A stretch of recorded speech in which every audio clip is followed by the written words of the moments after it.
Maturity সম্পূর্ণ মানুষও কখনো কখনো খুব বেশি ভেঙে পড়ে। তারাও চায় তাদের এই ভেঙে পড়ার সময়ে কেউ তাদের মাথায় স্নেহের হাত রাখুক। তারাও চায় তাদের কষ্টের কারণগুলো কেউ মনোযোগ দিয়ে শুনুক। কাউকে বুকে জড়িয়ে এরাও বাঁধ ভাঙা কান্নায় ভেঙে পড়তে চায়। সবাইকে কেয়ার করা মানুষগুলো চায় তাদের কেউ কেয়ার করুক। কেউ তাকে বলুক, হাতের কাজ ছাড়ো, এবার এসো খেয়ে নেবে। ওষুধ খাওয়ার কথা শুধু মনে করিয়ে দেবে না, হাতে তুলে দেবে। জ্বর হলে মাথায় জলপট্টি দেবে। বিশেষ দিনগুলোতে তাকে কোনো কাজ করতে দেবে না। মোটিভেশন দেওয়া মানুষগুলোও চায় কারো কাছে সান্ত্বনা পেতে। গভীর রাতে ঘুম ভেঙে বিশেষ কাউকে যদি একটা টেক্সট করে জানায়, আমার কেন জানি ভালো লাগছে না, মনে হচ্ছে খারাপ কিছু হবে, তখন সেও আশা করে বিপরীতে থাকা মানুষটা ফিরতি কল দিয়ে উৎকণ্ঠা সহকারে জানতে চাইবে, কি হয়েছে তোমার, তুমি ঠিক আছো তো? পৃথিবীর প্রতিটা মানুষ, তা সে যত কঠিন আর শক্তই হোক না, তার একটা বিশেষ মানুষের প্রয়োজন পড়ে, যার কাছে নির্দ্বিধায় সব কিছুর বলার পাশাপাশি এটাও আশা করা যেতে পারে সে তাকে বুঝবে, কেয়ার করবে, আদর যত্ন করবে, পাশাপাশি তাকে হারানোর ভয়ও যার ভেতর কাজ করবে। মানুষ ভালোবাসার যেমন কাঙ্গাল, ঠিক তেমনি সে কারো না কারো অ্যাটেনশনও চায়। জোর করে যেমন কারো ভালোবাসা পাওয়া যায় না, ঠিক তেমন জোর করে কারো অ্যাটেনশনও পাওয়া যায় না। মানুষের সাথে তুমি কত মজা করেই না কথা বলো, তবুও আমার বেলায় কেন তুমি গম্ভীর? আমিও যে চাই তুমি ৮-১০টা মানুষের সাথে যেমন করে কথা বলো, আমার সাথেও সেইভাবে কথা বলো। শুনেছি কারো মন খারাপে তুমি বেশ খুশিতে তাদের মন ভালো করে দিতে পারো। আচ্ছা, এই যে আমার তোমার কারণে কতবার মন ভাঙে, একটি বারও কি আমাকে হাসাতে পারতে না তুমি? নাকি আমি বরাবরের মতোই তোমার কাছে একটা সস্তা মানুষ হয়ে আছে? আচ্ছা, এই যে তুমি প্রতিদিন মনে নিদারুণে আনন্দ নিয়ে বাইরে ঘুরে বেড়াও, ফেসবুকে প্রতিনিয়ত নিজের হাসি মুখে মাখা ছবি দাও, বলি আমার কথা কি একটি বারও মনে হয় না তোমার? হয়তো মনে হয় না। তুমি তো কখনো আমার মনে জায়গা দাওনি, এটা আমার ব্যর্থতা জানো। তোমায় এত ভালোবাসা দিয়েও কাছে রাখতে পারিনি, বরং প্রতিনিয়ত তোমার বিরক্তর কারণ হয়েছে। জানো, তোমার অনেক কিছু বলতে ইচ্ছে হয়, তবে মুখ ফুটে বলতে পারি না, কারণ তোমায় কিছু বলা যে বারণ। অন্তত এর মাঝে বলা হয় আমার যন্ত্রণা আর তোমায় না বলা কথাগুলো।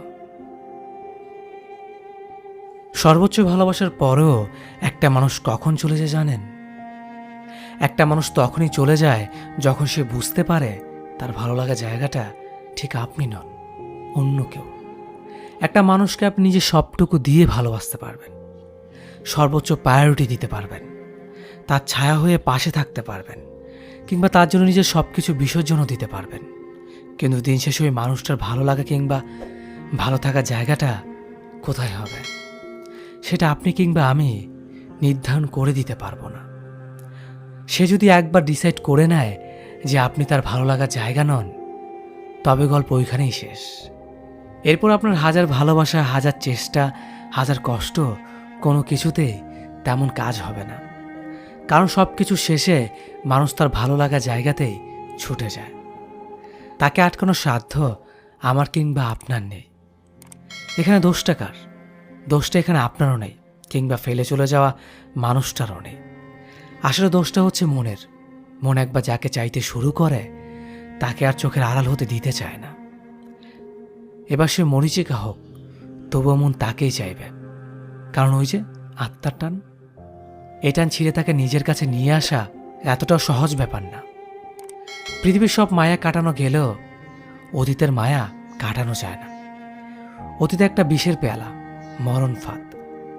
তবু মানুষ বারবার ছুটে চলে অতীতের টানে। চরম বিষণ্ণতা, একাকিত্ব, আক্ষেপে যদি নিজের অস্তিত্ব ধীরে ধীরে ক্ষয়ে যায়, তাহলে ধরে নেয়াই যায় এই পৃথিবীতে কেউ কারো না, কেউ কারো জন্য নয়। নির্দিষ্ট কিছু অভিমান, কিছু অভিযোগ আর কিছু দীর্ঘশ্বাস একত্রিত হয়ে যাওয়ার পর নিজেকে হারিয়ে ফেলে মানুষ। নিজেকে নিজে হারিয়ে ফেলার মতো বিষাক্ত স্বাদ ও অতৃপ্ত অনুভূতি কতটা যন্ত্রণাদায়ক হতে পারে তা বর্ণনা করার ক্ষমতা স্বয়ং তারও নেই যে পরিস্থিতিতে আছে। ভেতর থেকে কতটা ভেঙে যাওয়ার পর আর কিছু ভেঙে যাওয়ার ভয় থাকে না, কতটা আঘাত নিজের মধ্যে পোষণ করে রেখে দিলে বিচ্ছেদের ব্যথা স্পর্শ করে না, আর কতটা স্বপ্ন অসম্পূর্ণ রয়ে গেলে আর কোনো স্বপ্ন থাকে না, তা অনুমান করার ক্ষমতা কারও নেই। আমি একজন ব্যর্থ মানুষ বলছে।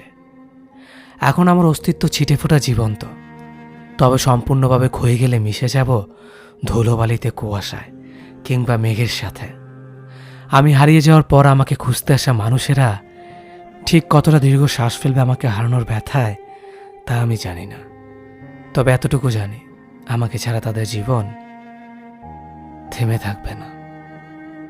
একটা মানুষ যে আপনার প্রিয় ছিল এককালে, আপনি এখনও তাকে ঘৃণা করেন না অবশ্য, শুধু তার সাথে অভিমান বা রাগ করে কথা বলেন না। হুট করে শুনলেন সে মারা গেছে, আর নাই, আসলেই মারা গেছে। আপনার অবস্থা তখন কি হবে? খুব খারাপ লাগবে, তাই না? হ্যাঁ, লাগবে। অভিমান করেছিলেন হয়তো, সে অভিমান ভাঙানোর সুযোগটাও আর পাবেন না। তার সাথে আপনি আর কথা বলতে পারবেন না, কখনোই না। তাই বলে কি অভিমান রাগ মনে পুষে রাখবেন না। কে কখন হুট করে চলে যায় ঠিক নেই, আপনিও যেতে পারেন। তখন অন্য কারো খারাপ লাগবে। যার সাথে অভিমান রাগ করে কথা বলেন না, তার সাথে সব মিটমাট করে ফেলেন। জীবনটা আর কয়দিনের? ভালোবাসা মানে খুশির সাথে খুশি মেলানো নয়, ভালোবাসা মানে দুঃখের মাঝে খুশি মেলানো।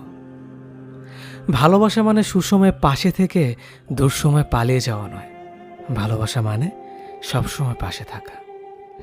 ভালোবাসা মানে আলোর মাঝে মশাল নিয়ে আসা নয়, ভালোবাসা মানে ঘুটঘুটে অন্ধকারে একটুখানি কাঠি জ্বালানোর চেষ্টা। ভালোবাসা মানে পাশে থাকার কথা দেওয়া নয়, ভালোবাসা মানে পাশে থেকে দেখিয়ে দেওয়া। ভালোবাসা মানে অচল পৃথিবীটা দীর্ঘচল করে দেওয়া নয়, ভালোবাসা মানে অচল পৃথিবী সচল করার চেষ্টা করা। ভালোবাসা মানে প্রতিযোগিতা নয়, ভালোবাসা মানে দিন শেষে সেই মানুষটা যার কোলে মাথা রেখে একটুখানি স্বস্তির নিঃশ্বাস নেওয়া যায়, যার সাথে কথা বলে ভরসা পাওয়া যায়। ভালোবাসা মানে ভরসা, বিশ্বাস, নির্ভরতা দিয়ে পাশে থাকা। হ্যাঁ, ভালোবাসা মানে দিন শেষে একটু ভালো রাখা। আমি তোমার প্রেম নয়, ভালোবাসা হব। আমি তোমাকে ঠিক তোমার পরিবারের মানুষের মতো আগলে রাখব। কোনোদিন তোমার হাত ছেড়ে যাওয়ার কথা ভাবব না। আর সব প্রতারক প্রেমিকের মতো মাঝ রাস্তায় তোমাকে একা ফেলে চলে যাব না। তোমার অসুস্থতার সময় হাসপাতালে বাইরে বসে থাকব তোমার সুস্থতার খবর পাওয়ার জন্য। তোমার কঠিন দিনগুলোতে তোমার পাশে থেকে একসাথে পথ চলব।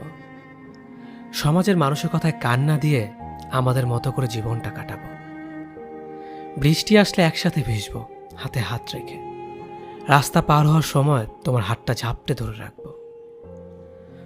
কপালে চুমু দিয়ে তোমাকে ঠিক বাবা মায়ের মতো করে ভালোবাসবো। আমি বারবার তোমার বিপদে তোমার শক্তি হয়ে দাঁড়াবো। আমি থাকবো তোমারই সাথে, তোমার প্রেম হয়ে নয়, ভালোবাসা হয়ে।